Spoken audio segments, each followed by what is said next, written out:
Inscrevam-se no canal para estar informado de todas as notícias. Isto também é notícia.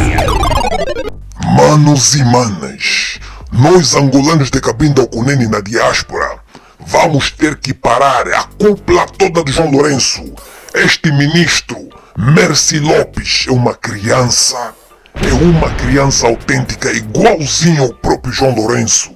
Vai na diáspora e diz nos residentes da diáspora que tem que mentir na diáspora para Angola arrecadar investidores. Manos e manas, Angola quer investidores com uma falsa promessa para o próprio MPLA roubar o dinheiro dos investidores. Nós vamos ter que parar isto de uma vez por todas.